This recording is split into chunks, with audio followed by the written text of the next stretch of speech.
you for having invited me to come and deliver this talk. But you have given a very deep subject for me to discuss tonight. I don't know what you have written here on the blackboard. Conventional truth and absolute or ultimate. What is the word? Ultimate. Conventional and ultimate truth. That means there are two kinds of truth in this world. Yes, it is true. Because our knowledge, our understanding that we gathered by using very, very limited five senses and our imagination that we maintain in our mind. We measure or we guess, either we decide. It is like this. Later, we accept this as a truth. Now, this is the way for thousands of years that human beings accepted many things as truth. Let us take a simple example. Do you know the meaning of China? The word China. What does it mean?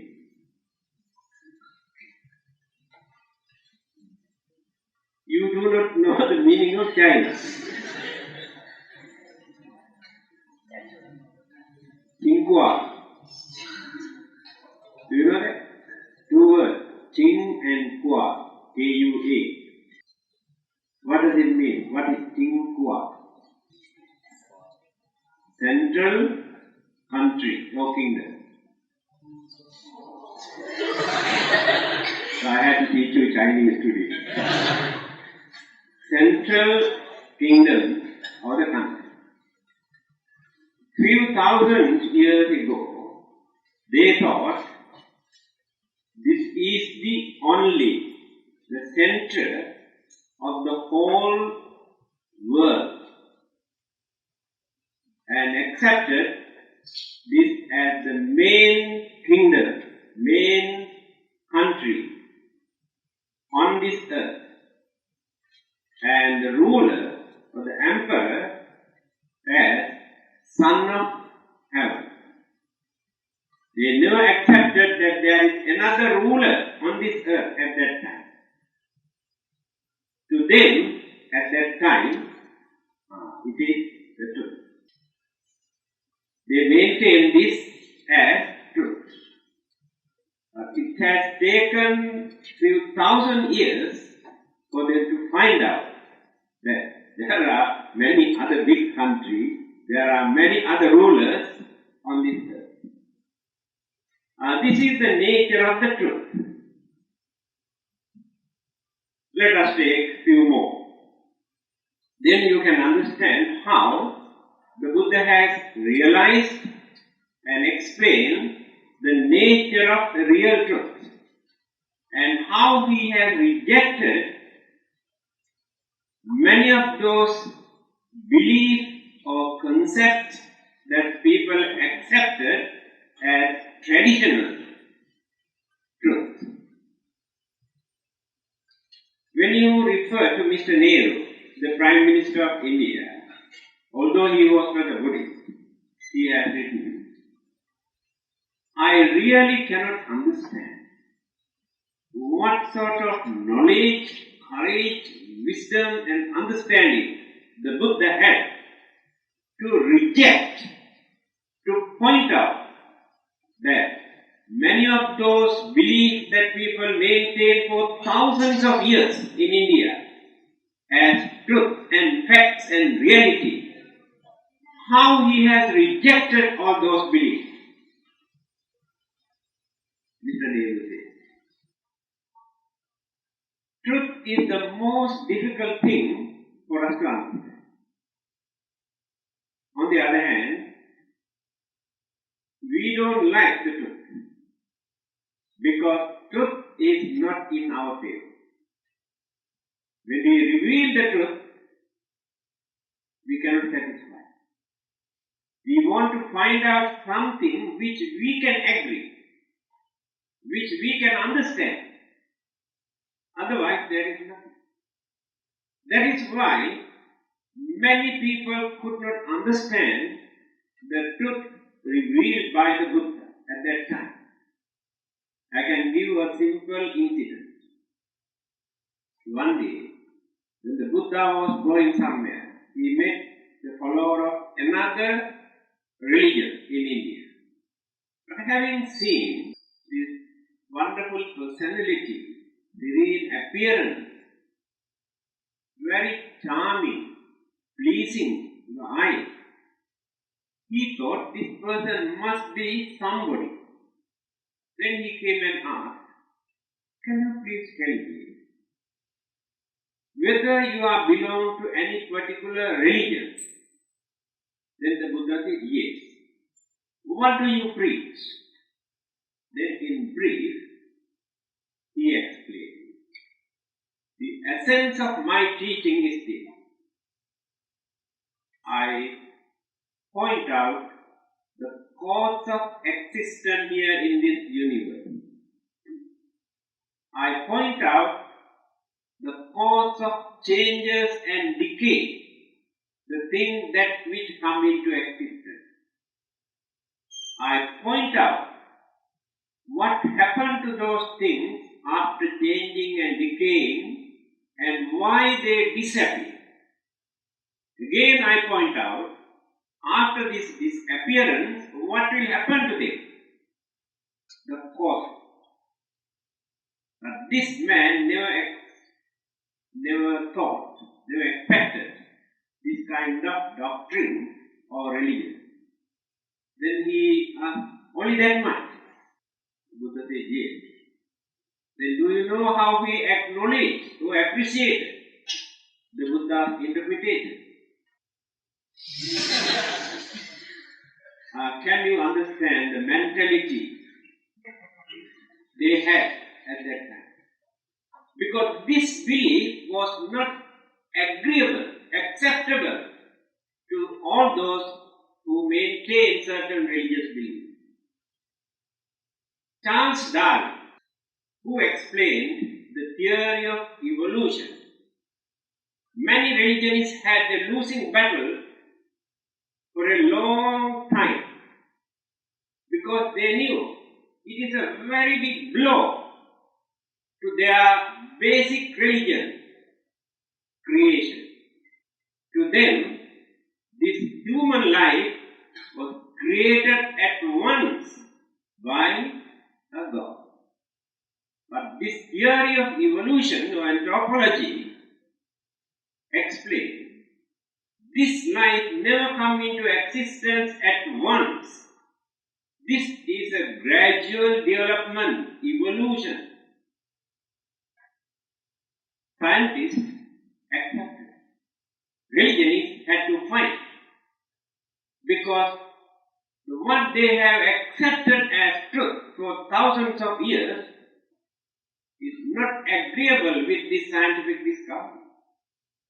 Later, they had to give new interpretation, twisted their basic religious principles and tried to merge with the theory of evolution if they wanted to maintain this religion. Otherwise, scientists will throw religion into the dustbin. To them, there is no value, no truth, no meaning at all. Let us take another example. Newton, who discovered gravity. Earlier, people never had this belief that there is something. When a fruit dropped from a tree, people thought, it must drop, that it never goes up. That was the theory they had at that time. There was nobody to study why this fruit drops without going upward? Newton might have seen thousands of other fruits dropping from various trees, but he never had the idea. One day when he was sitting under a tree, I started to think very deeply, why this fruit dropped in this? Then he discovered, oh, there is something called gravity. In the same manner, the Buddha was sitting under the Bodhi tree. Although he did not see anything dropping from heaven, because many other religious teachers came down from hills and rocks and jungles and revealed, God appeared and revealed secretly to me and given all this information. Why secretly?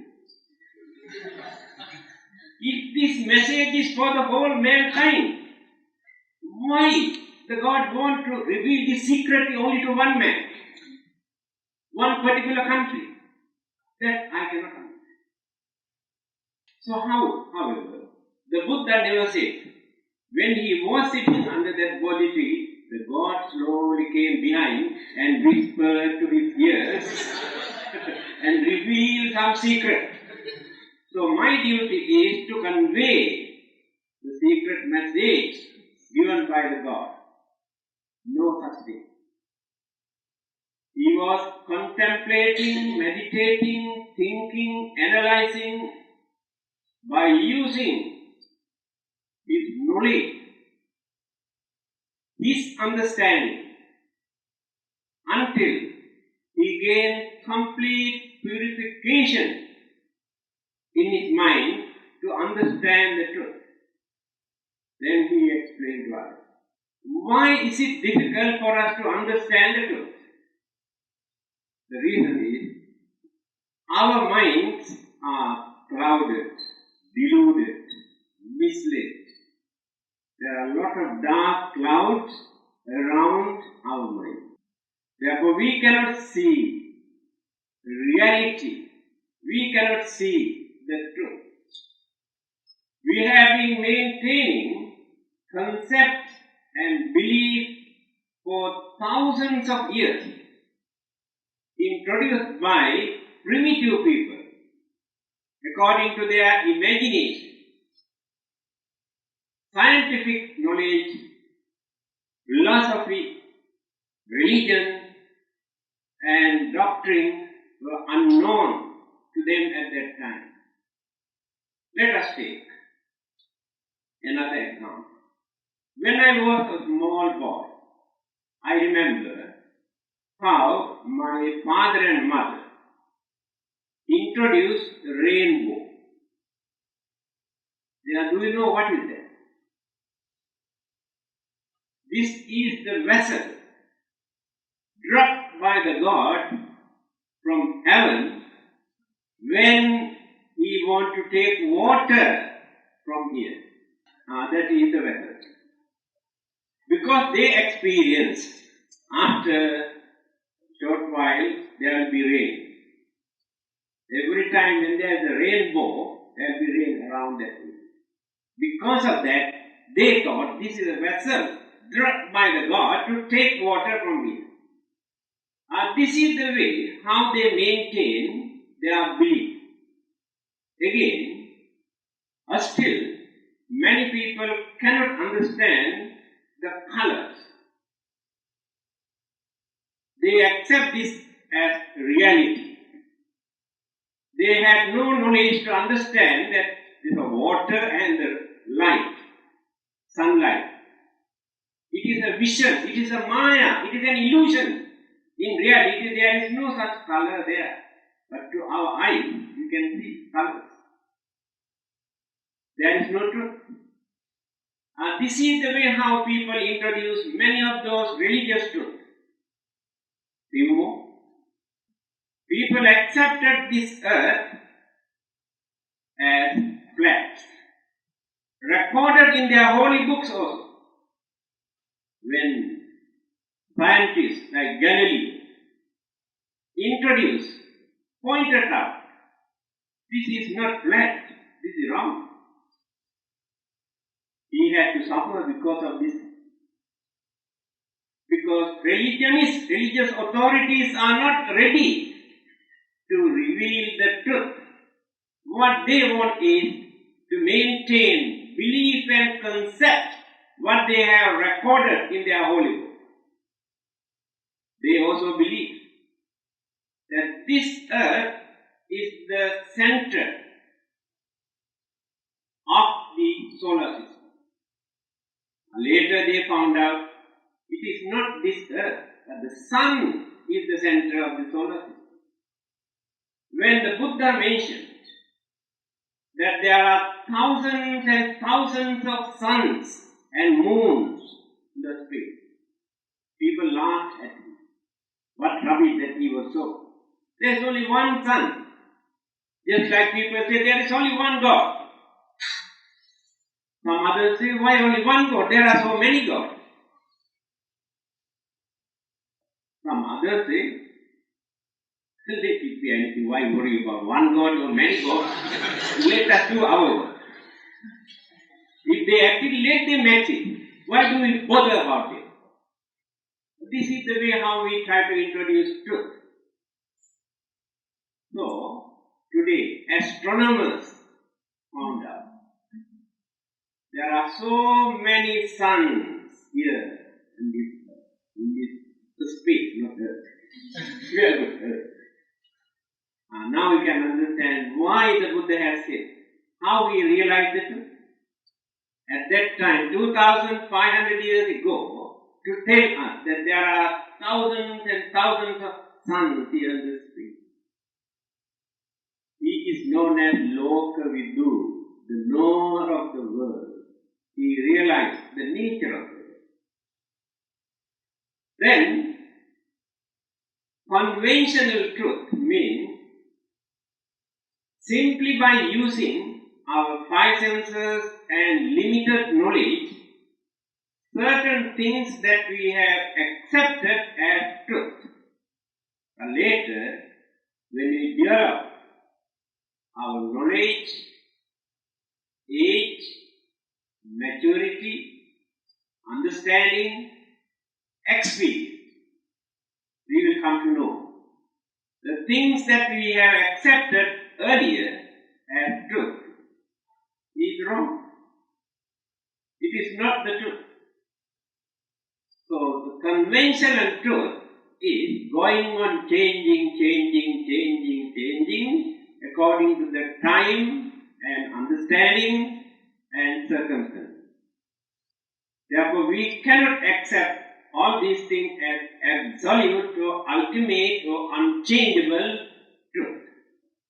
But for our day-to-day life, these things are important.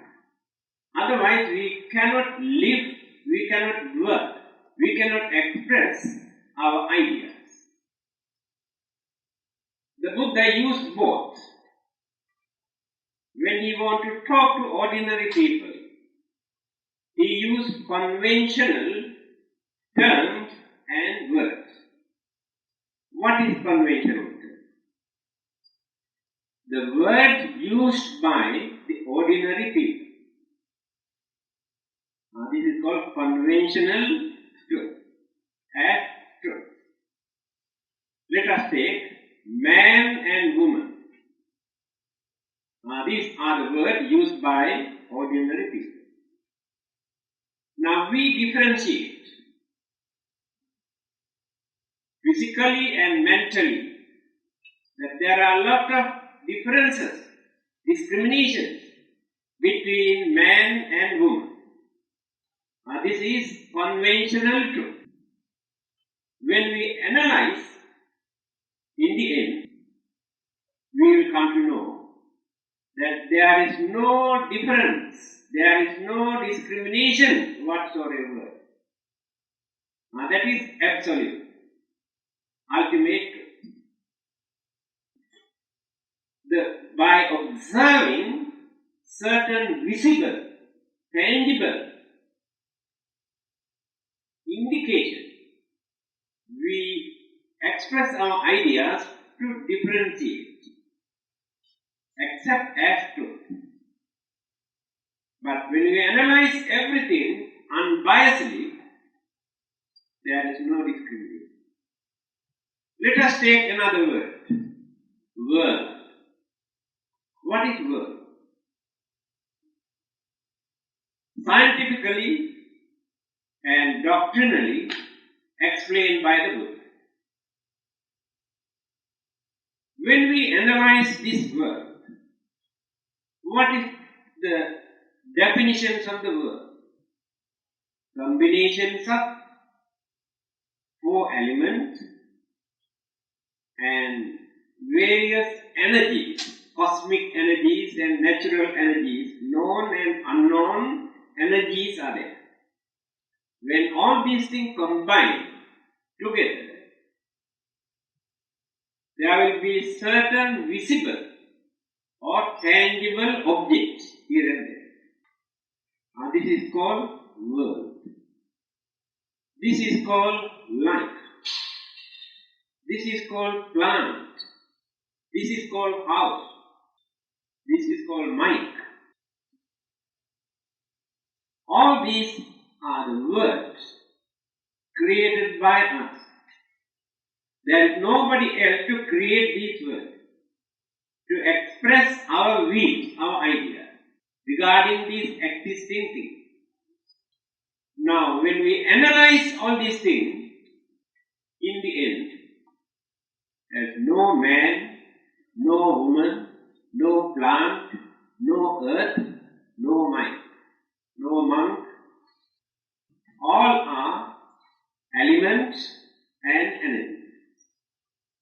Combinations of elements and energies in various ways by taking different forms, different degrees, different gravity, then they appear in different ways. In the end, no difference at all. That is what the Buddha said. Now he says, everything that which exists in the whole universe, in any part of the world, is subjected to 3 characters, 3 names. What are those 3? Anicca, Dukkha, Anatta. This is absolute truth, ultimate truth. There is nobody in this world who can say that it is not so.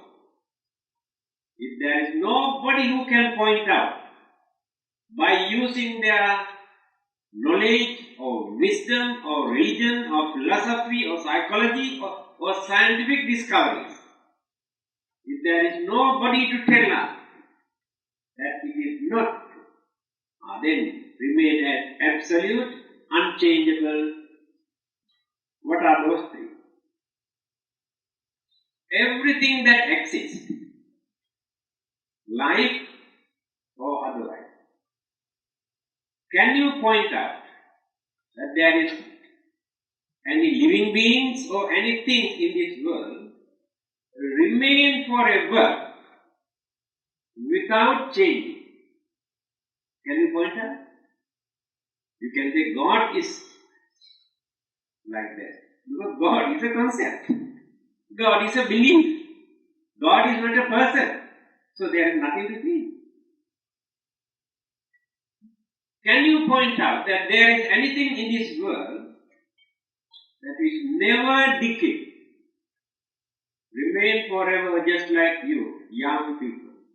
How nice if you can remain forever like this, isn't it? Another few thousand years, if you can remain like this, so fresh, how nice, isn't it? Do you think in heaven you can find that living being?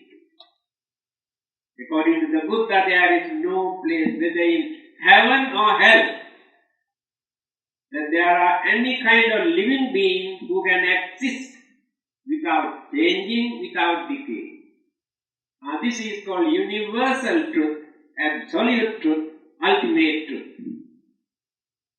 Right, another one. Can you point out another living beings or object that which remain forever without facing death or disappearance.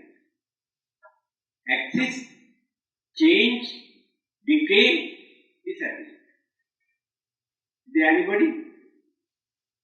Nothing. This is called absolute truth. All the other beliefs that we maintain by using our limited senses, by depending on our craving and anxieties and ambition, what is called conventional truth. Temporarily look like a truth, but later, when you analyze, it is not true. Now let us take scientific analysis. I did not complete these three characteristics: anicca, dukkha, anatta. In anything that which exists, whether life or otherwise, there will be friction, collision. Why? It is the combinations of elements and energies. Otherwise, life or things never appear. Appearance takes place because of this friction. So appearance is a vision. When we take a torchlight and turn like this rapidly, now you can see one big round light. If I do not shake this one, there is no round. You can see the light there. So all the elements and energies that exist as a bundle here are working so rapidly, we cannot see how they work. Atom, Newton, proton, and tons of tons are working there. Known and unknown. So far they have discovered these three names: atom, Newton, proton. There are so many others. Existence, appearance take place because of the friction. Now what the Buddha said is, combinations of elements and energies create vision, create shadow, create appearance. Scientific interpretation. Not created by God, not created by devil or anybody. So the changes take place, sufferings take place, unhappiness take place, disappointment take place because of this friction. It is not because of the original sin. Do you know that? We suffer from sicknesses, we suffer from old age, we suffer fear of death because we don't like to die. Some people say we had to suffer because of our original sin. Old, their faces become very sour because they don't like it. That is called unsatisfaction, unhappiness, disappointment. When they suffer from various sicknesses, they worry, they experience pain. This is the nature of the combinations of elements and energy. Nobody behind. Again, why sicknesses take place? Imbalance of elements and energy. When you go to a Chinese sensei, he examines your pulse. What does he say? Oh, you have a lot of foam or foam. What is it? Foam, is it? Foam. I don't know what it is. Different dialect. We have foam or foam. Say wind. More wind. If he found out by studying pulse in your body, wind is more active. Other elements are not very active at that moment. Some others say, oh, your body is very, very hot. Heat element increase at that time cannot agree with the other three elements to balance. Now you can understand why we have to suffer from sickness. The imbalance of elements and energies in our body. No devil, no ghost, no God. They are not responsible for our problem. Then the last one is the most interesting one. No one could understand. Another. In Mahayana philosophy, Mahayana schools of Buddhism explain this as sunyata or voidness. That means all the existing things, when we analyze, in the end there is nothing.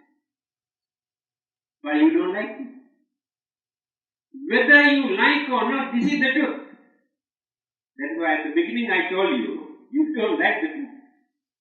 You want something to remain for you to enjoy. Alright? Let us take scientific discovery. Albert Einstein, how he analyzed the whole world or the whole universe. He said, at the moment, we can see only 4 elements, cosmic energies, and so many other things. Then we can see the world, we can see living beings, we can see so many other things. Alright, let us define.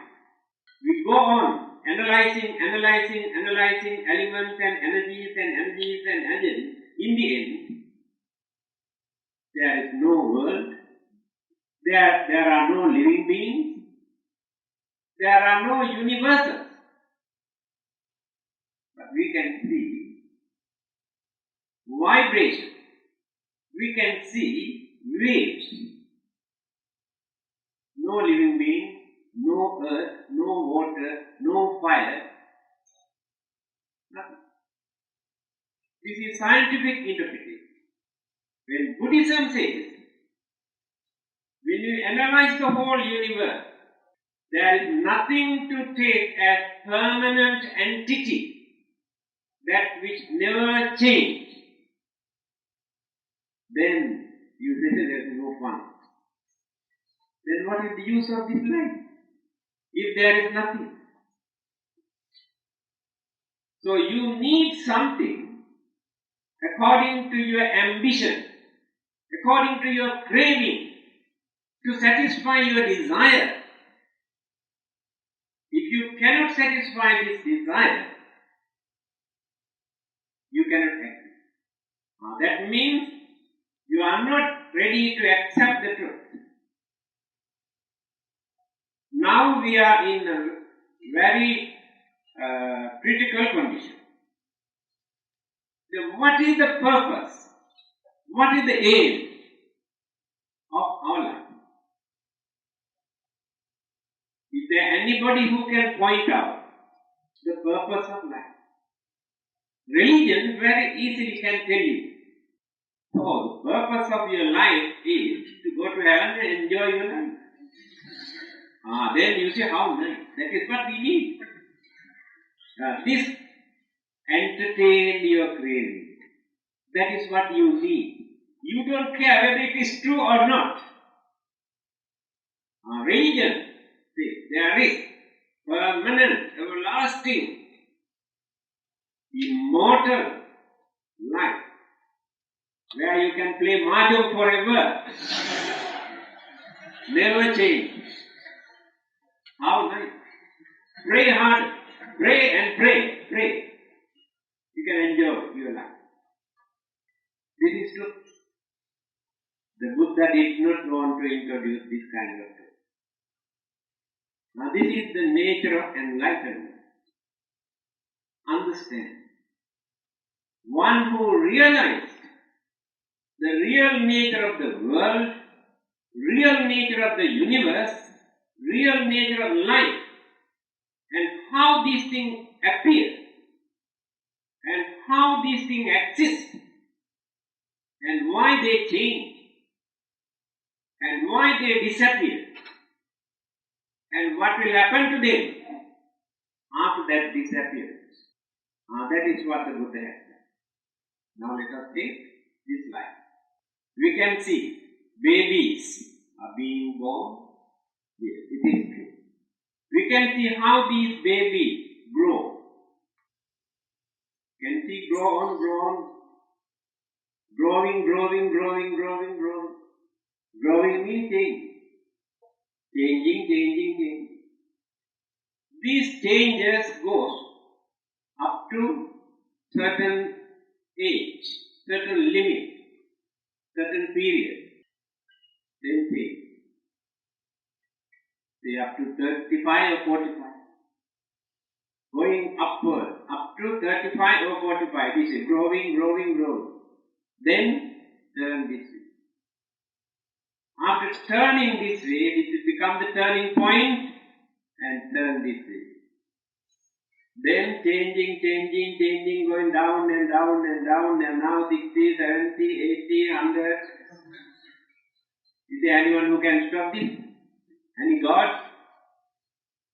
No one can stop. Nobody likes it.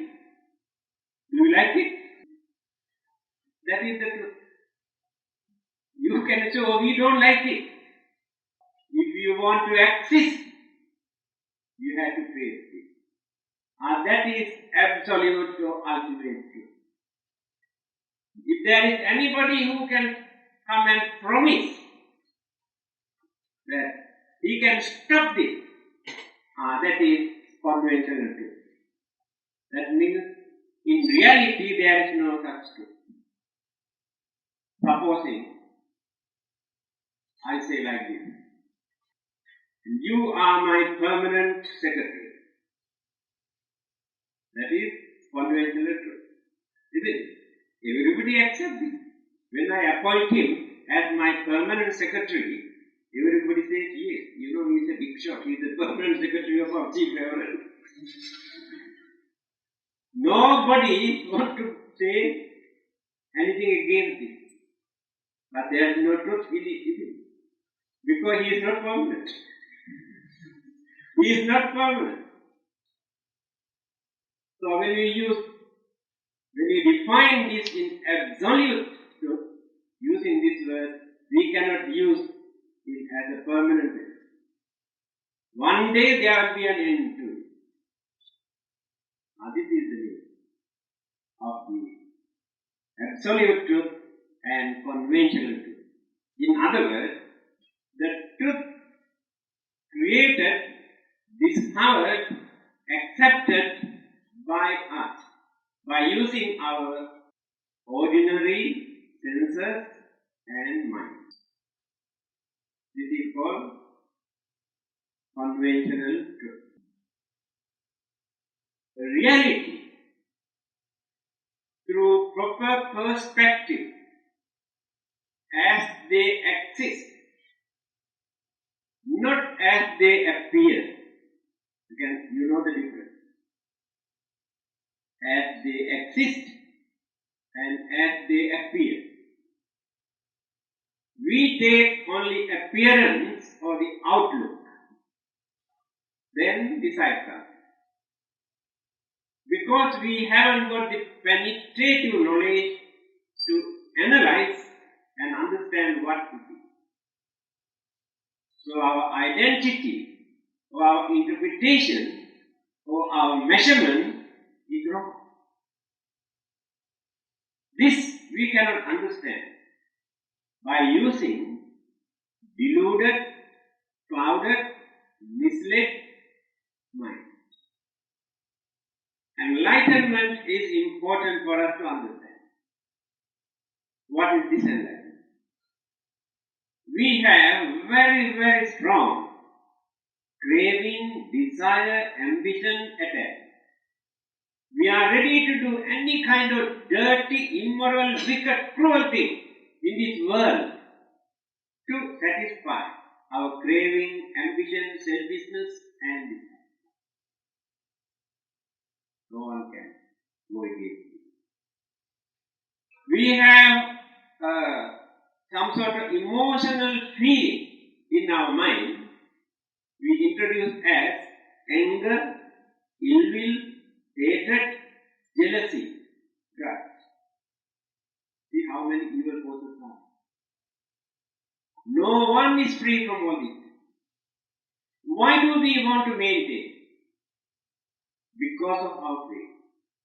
If there is no craving in my mind, I never allow anger or hatred or jealousy or ill will or grudge to appear in my mind and cannot appear. Right. Then why do we allow? Why do we maintain by knowing all these things are dangerous, harmful, and we have to suffer because of these things? Then why do we maintain this? Because of our ignorance. Ignorance nurtures it. See the way how Buddha has introduced. Lobha, dosa, moha. These three things are the main root of all our problems in this world. All these living beings develop their anger, jealousy, grudge and enmity, fighting, quarreling, arguing and disturbing, destroying, burning, cutting, discriminating. All these unhealthy attitudes they maintain because of their craving, because of their anger, because of their ignorance.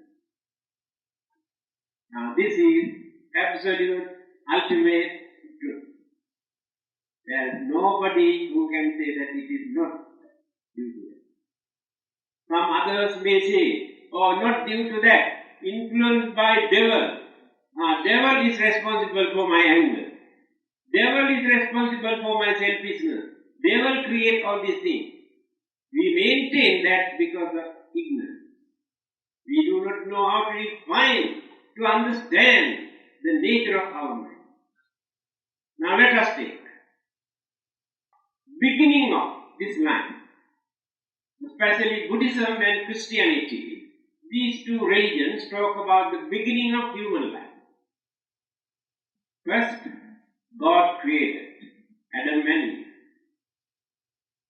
First created man. After that, by taking a rib, crooked rib from the man. If woman is crooked, man is responsible for that. Don't blame woman. Man's crookedness transforms into woman. God is responsible for that. Later, at the beginning they were very pure. Very, very pure. Then God wanted to test. He created forbidden fruit. Advised not to eat. Then devil appeared. Devil created temptation in the mind to eat. He ate and he had it. And we are also suffering from it. It is contagious sickness. Because of that apple. Wait, how many millions or billions or trillions of years ago, nobody knows. And still we are suffering. It's a contagious sickness. Introduce that original sin.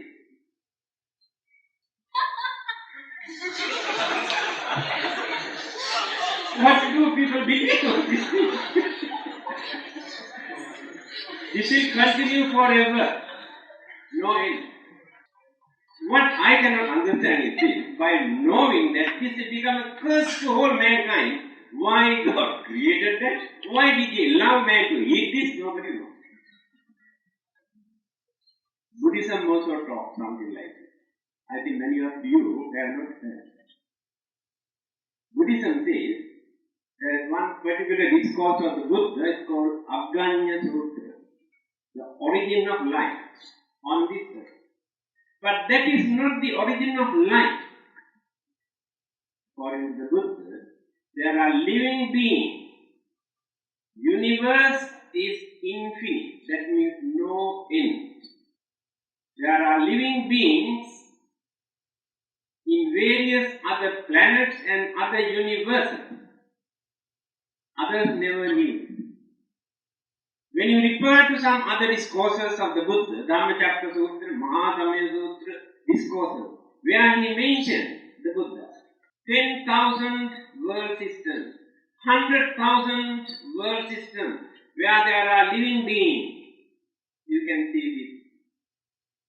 So when this earth, after destruction, because this earth is not permanent, this is changing, this is decaying and disappearing. But all those dispersed particles and gravity and energy again accumulate. Scientifically also proven. Then the formations of earth here and there again take place after this destruction. But this is not an act of God or devil. This is natural. Appear, change, decay, disappear, reappear. Dispersed particle again combine. Let us take this. Now this is the combinations of dispersed particles and energies of my previous life. 4 elements, 4 kinds of mental energy. Now I am using, after few years, all these 4 elements and 4 mental faculties disintegrate, dissolve, separate. After that, this vision, this form or this body is no more. But life never disappears. Remember, this is not life. This is a house. This is the frame. Life exists in this house. So when these elements and mental faculties disperse, disintegrate, this vision disappears. For that we say dead. Dead and gone. All the departed mental faculties, we have to study this, again combine, join with the 4 elements. There are 5 mental faculties: our craving, our attachment, our selfishness, our ambition, our good and bad karma. Karma alone cannot do anything. Karma is only one of the factors. Good karma or bad karma is one of the mental faculties. Karma alone cannot do anything. Karma must join, cooperate with the elements and other energies. Then the formation takes place. Then the differences, discriminations take place in these formations because of my own karma. Karma is important. If I am ugly and horrible looking, my karma is responsible for it. If you are very pretty and handsome, your karma is responsible for it. If I am very healthy by nature, my karma is responsible for it. If I am very lucky person who can gain everything what I want without working like slave, my karma is responsible for it. If another person suffer like a slave forever, even then cannot find out 3 meals a day, his or her karma is responsible for that. See how karma differentiates. So this will continue again and again and again and again. This is called repeated birth and death. Repeated birth and death. The world system also like this. Although we cannot find mental faculties, elements and energies, combination, gravity, again combine. So what I wanted to tell you, when this earth again reappears, formation has taken place. Some other living beings in various other planets, having seen, they came and settled down here. For curiosity's sake, they came to see what it is. And they have reduced their craving. They have come down from higher forms of existence. But after using certain eatable things here on this earth, they have lost their so-called supernatural power completely lost. So they could not go back. Then hidden, submerged, suppressed, craving, anger, jealousy, slowly started to develop. This is the difference now. Christianity says, when devil appeared, devil influenced man to commit evil, and all the immoral bad things were influenced, created by devil. Buddhism says these things were not introduced or influenced or given by devils or ghosts or anybody else, but our own intrinsic submerged that we kept under control during the previous birth. Circumstances, situations, environment again arouse, stir. Then we will become crazy, selfish, we get angry, again greed, so many things increase and increase and increase. Then we start to commit evil, immoral, wicked, harmful things. Devil is not responsible for that. Human mind. See the way how Buddha has introduced it. That is called absolute truth. Without depending on another person, without blaming or praising another person, we try to analyze, try to understand the nature of human mind. Then absolute truth you can study in Abhidhamma. You know, the 45 years teachings of the Buddha divided into 3. Sutra, Vinaya, Abhidhamma. Vinaya is very simple. Our discipline, our manners and what we call traditions and customs and ethics and morals, these things belong to one. Sutra, simple advice given by the Buddha for us to maintain our human dignity, how to give credit to our human intelligence, how to live in this world without disturbing others by maintaining peace and harmony and justice. All these things you can find in Sutra Pitaka in various discourses. But all these things are changeable. Circumstances change. Conventional things. But very good teaching. For our day-to-day life, these things are very useful. Now let us take our way of life. Few hundred years ago, or few thousands of years ago, certain things maintained by our forefathers as immoral, harmful, dangerous, or wicked things. In the modern society, so-called advanced modern society, people accept these things as very common things. Today, to them, they are not immoral. They are not harmful. What they say, everybody is doing. Can you understand how this conventional truth that we can change from time to time according to our way of life? Immoral things are no more immoral in time to time.